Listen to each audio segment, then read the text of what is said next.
Well, good morning, church. It's good to see you this morning. What a glorious, beautiful weekend we've had, right?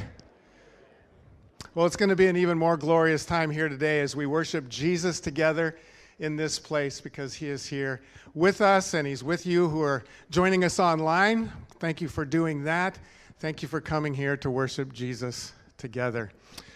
For those of you who are watching online, participating, we're going to be celebrating communion later on at the end of the service, and if you want to prepare some crackers and juice at home, you can then simultaneously join us for communion when we do that in the service, so I hope that you'll join us for that. Summer is upon us, and when summer is upon us, there's a couple of things that we like to do. We like to grill out, and we like to go camping. A couple of things that a number of people, I don't go camping that much, but a number of people do. And so this summer, we are going to go camping as a church. We're going to go camping in the Psalms. That's the name of our next sermon series that begins next week. We're going to call it Camping in the Psalms because just like camping, many of you have your favorite spots, the favorite places you like to go and hang out, and that's where you go every year. Well, we have some favorite places in the Psalms as well, and we're going to take some time to just camp there and see what God has to say through the book of Psalms throughout the summer months. Also, grilling. Many of you like to grill and do barbecues in your backyard. We'd like to do it with a purpose because in August, on August 14th, we're going to have our 100-year celebration. We're going to have a big barbecue, a giant barbecue that we're inviting the community to join us as we celebrate what God's done here in the Alliance Church of the Valley for the last 100 years. But between now and then, we would like to invite you to think about and pray about who you might invite over to your house to have a barbecue in your backyard. And maybe invite a couple of different families, a couple of different couples. And invite maybe some people that are your coworkers or your actual neighbors or just some people maybe that don't have a church home. And invite them to come over and just hang out and enjoy grilling and chilling with you. And then maybe invite those people back for our 100-year celebration in August. But prayerfully consider doing that. I think it's a fun way to get to know your neighbors. We have a couple of neighbors that we're going to invite over to our house, and I hope that you'll consider doing the same. Also in the summer, one of the things we have planned in July 18th through the 22nd, is Vacation Bible School. And as leaders, we had a meeting this last week, and the leaders are excited about what God's going to do that month or that week, the 18th through the 22nd. And so registration is going to start fairly soon, but before that happens, I just want to let you know that there's still a couple of volunteers that we need.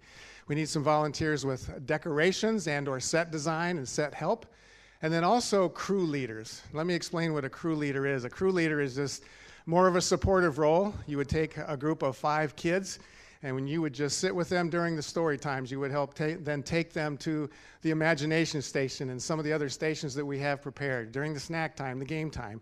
You're basically just kind of being a buddy and friend to those 5 students and then helping them to get to the proper places.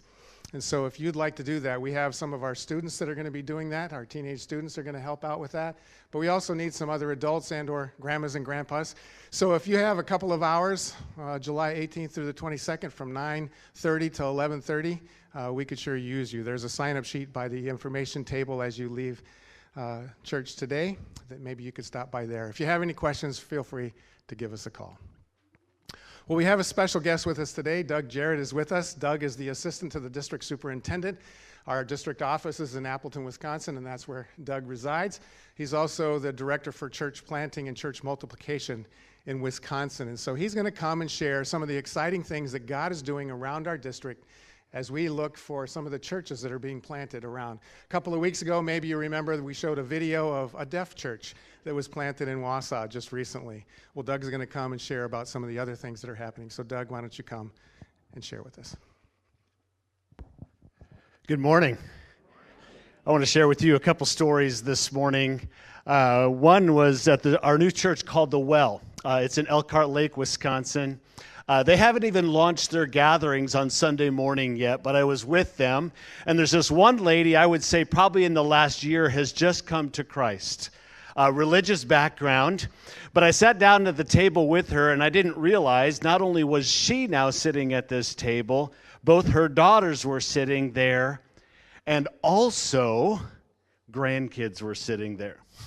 The result of one person because of one new church plant is affecting 3 generations. But not only that, sitting right across from me, I didn't realize it, was this lady's sister who lives in St. Louis, who said hadn't been with her sister for 3 years and said, "Can I come and visit?" She came to visit. This lady has a Catholic background and has been carrying this significant burden for, I would guess, anywhere from 3 to 4 decades of unforgiveness in her heart.